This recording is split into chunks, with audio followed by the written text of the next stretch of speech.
ഓം ശരവണ ഭവ. എല്ലാവർക്കും കാർത്തികേയം യൂട്യൂബ് ചാനലിലേക്ക് സ്വാഗതം. ഇന്ന് ഞാൻ നിങ്ങളുമായിട്ട് പങ്കുവയ്ക്കുന്നത് മെയ് 30 വൈകാശി വിശാഖമാണ്, ഭഗവാൻ മുരുകൻ്റെ ജന്മദിവസം. നമ്മൾ 48, 21, 11 ദിവസങ്ങളിൽ വ്രതമെടുക്കാൻ സാധിക്കാത്തവർ ഭഗവാന് വേണ്ടി നമ്മുടെ ആഗ്രഹം സാധിക്കാൻ 6 ദിവസത്തെ വ്രതം എടുത്തു തുടങ്ങേണ്ടുന്നത് നാളെ മുതലാണ്. അതായത് 2026 മെയ് 25 തിങ്കളാഴ്ച മുതൽ മെയ് 30 വരെയാണ് നമ്മൾ വ്രതമെടുക്കേണ്ടത്.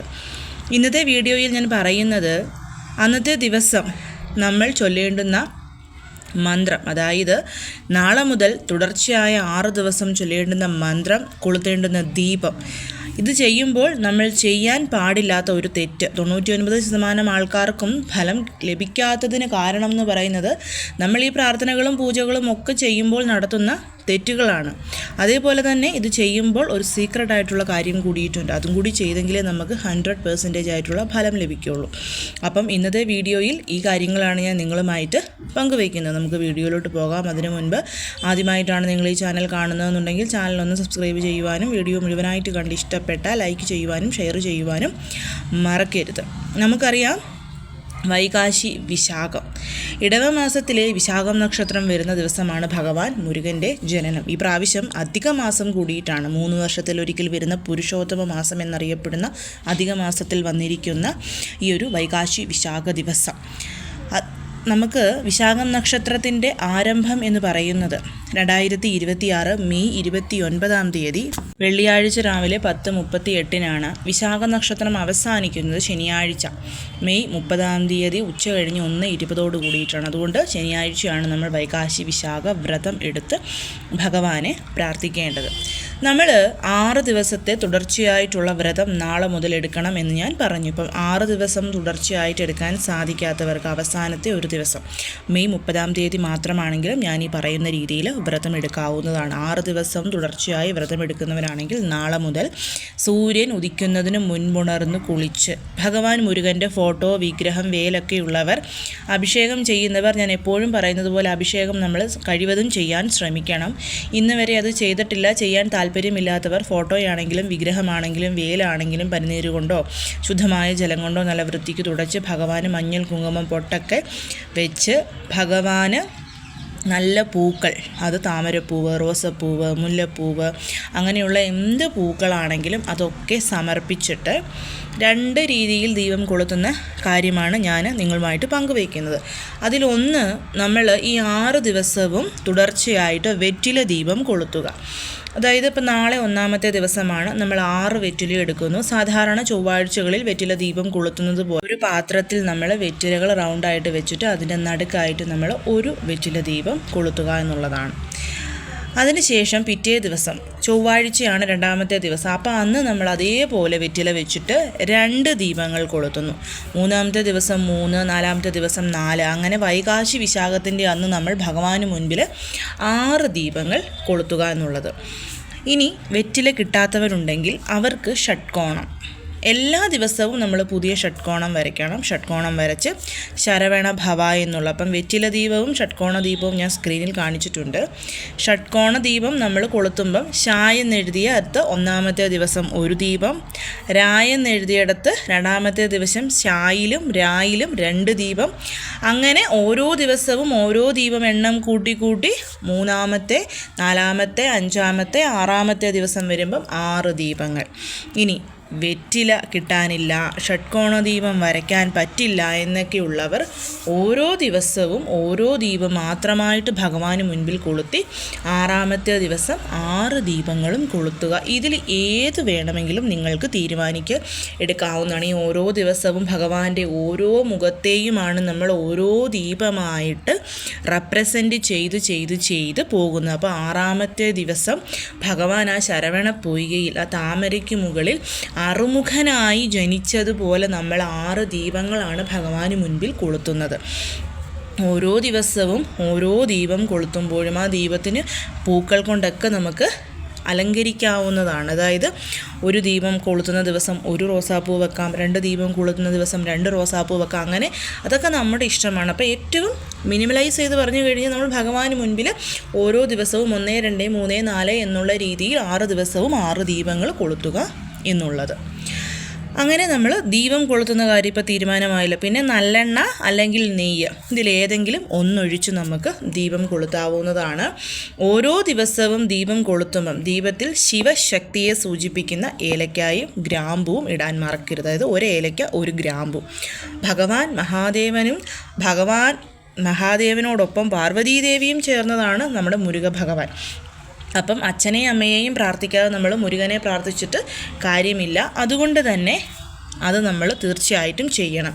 പിന്നെ ആദ്യത്തെ ദിവസം, നാളെ ആദ്യത്തെ ദിവസമാണ്, 1-ാമത്തെ ദിവസമാണ്. അപ്പം നമ്മൾ ഇതെല്ലാം ഒരുക്കി വെച്ചിട്ട് നമ്മുടെ ഗണേശ ഭഗവാനെ ആദ്യം തന്നെ മനസ്സിൽ പ്രാർത്ഥിക്കണം. 6 ദിവസവും തടസ്സങ്ങൾ ഏതുമില്ലാതെ വ്രതമെടുക്കാൻ നമ്മളെ സഹായിക്കണം എന്നുള്ളത്. അതിനുശേഷം വേണം മുരുക ഭഗവാന് ദീപങ്ങളൊക്കെ കൊളുത്തി നമ്മൾ പ്രാർത്ഥിക്കാനായിട്ട്.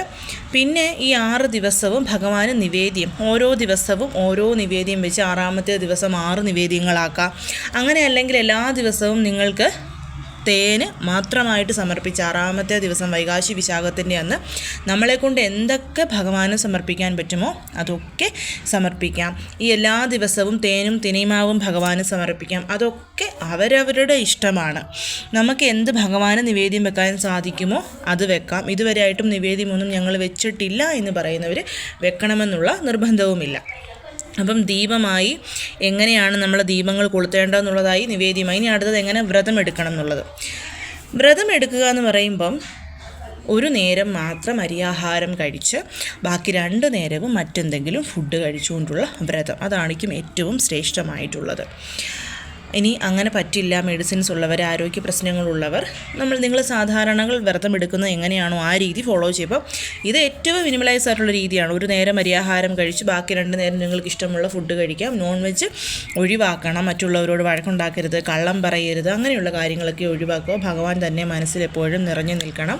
രാവിലെയും വൈകിട്ടും കുളിക്കണം. ഇനി രാവിലെ കുളിക്കാൻ പറ്റില്ല, വൈകിട്ട് വ്രതം എടുക്കുമ്പോൾ നമ്മൾ രാവിലെയും വൈകിട്ടും കുളിക്കണം. ഇനി വൈകിട്ട് ഞങ്ങൾക്ക് കുളിക്കാൻ ബുദ്ധിമുട്ടുണ്ട് എന്ന് പറയുന്നവർ തലയിൽ നല്ല നനഞ്ഞൊരു തോർത്തിട്ട് നന്നായിട്ട്, നമ്മൾ സാധാരണ മുടി എങ്ങനെയാണ് തോർത്തുകൊണ്ട് ഇങ്ങനെ തോർത്തുന്നത്, അതുപോലെ തന്നെ ഒരു തുണി തോർത്ത് നനച്ചിട്ട് അതുകൊണ്ട് നന്നായിട്ടൊന്ന് തോർത്തിയെടുത്താലും മതി. അപ്പം നമ്മൾ നോൺ വെജ് കഴിക്കുന്നില്ല, ബ്രഹ്മചര്യം പാലിക്കുന്ന അങ്ങനെയൊക്കെ ഉള്ളതുകൊണ്ട് തന്നെ തല നനയ്ക്കാൻ പറ്റാത്തവർക്ക് തല നനച്ചില്ലെങ്കിലും പ്രശ്നമില്ല. പക്ഷേ തല നനയ്ക്കുന്നതുകൊണ്ട് പ്രത്യേകിച്ച് ആരോഗ്യ പ്രശ്നങ്ങളൊന്നും ഉണ്ടാകാത്തവർ തീർച്ചയായും 2 നേരം നമ്മൾ തല നനയ്ക്കണം. ഭഗവാന് മുൻപിൽ 2 നേരവും നമ്മൾ ദീപം കൊളുത്തണം.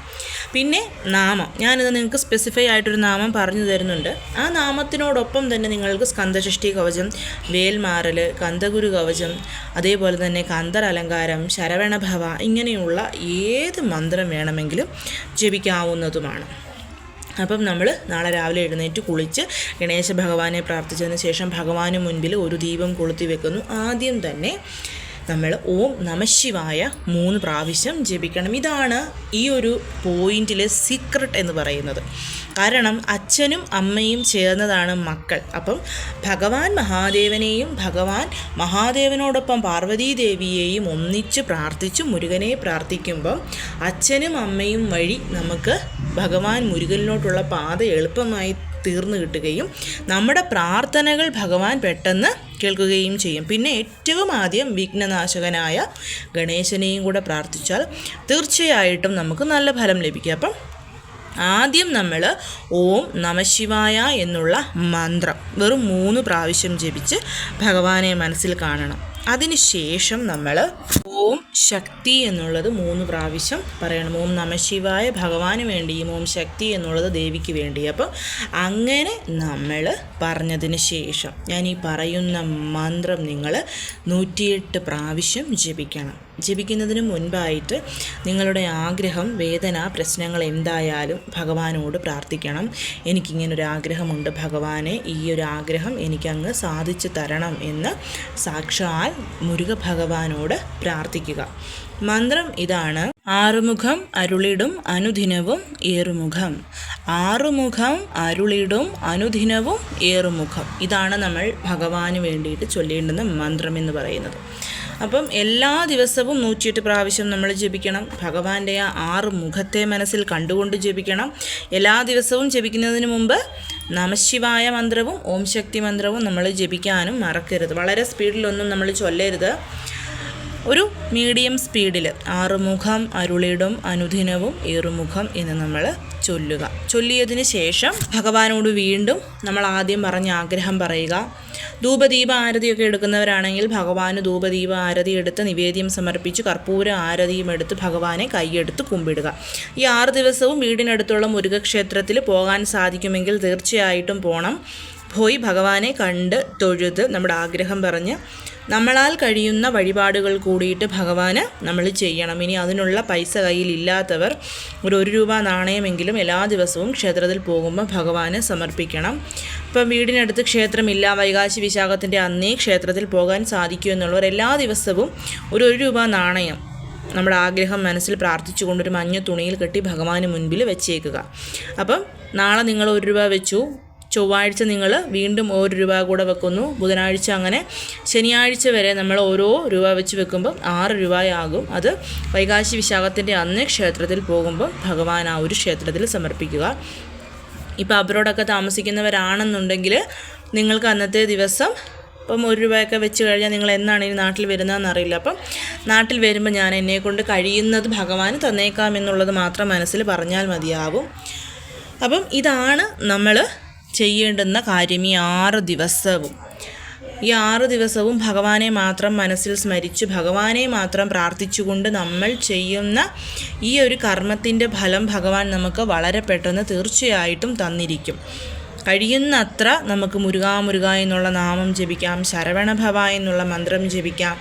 അങ്ങനെയുള്ള ഒരുപാട് കാര്യങ്ങൾ നമുക്ക് ജപിക്കുകയും ചെയ്യാവുന്നത് മാത്രവുമല്ല, വേലും മയിലും സേവലും തുണൈ എന്നുള്ള ഭഗവാന്റെ മന്ത്രവും ഈ 6 ദിവസങ്ങളിലും ജപിക്കാൻ പറ്റുന്നവർക്ക് ജപിക്കാവുന്നതാണ്. അതൊന്നുമില്ലെങ്കിൽ പോലും ഞാൻ ഈ പറഞ്ഞ കാര്യങ്ങൾ മാത്രം, ഇനി വ്രതമെടുക്കാൻ ഞങ്ങൾക്ക് സാധിക്കില്ല എന്നുള്ളവർക്ക് എല്ലാ ദിവസവും ഈ ഒരു കാര്യം മാത്രം ചെയ്താൽ മതിയാവും. നോൺ വെജ് കഴിച്ചിട്ട് നമ്മൾ ചെയ്യരുതെന്നുള്ളേ ഉള്ളൂ. അപ്പം എല്ലാവരും ഇതൊന്ന് ചെയ്യാനായിട്ട് ശ്രമിക്കുക. അതായത് നാളെ മുതൽ ശനിയാഴ്ച വരെ തുടർച്ചയായ 6 ദിവസം നമ്മൾ എന്താണോ ഭഗവാന് മുൻപിൽ വെക്കുന്ന പ്രാർത്ഥന അത് ഭഗവാൻ നിങ്ങൾക്ക് തീർച്ചയായിട്ടും നടത്തി തന്നിരിക്കും. എല്ലാവരെയും മുരുകൻ അനുഗ്രഹിക്കട്ടെ. ഓം ശരവണഭവ.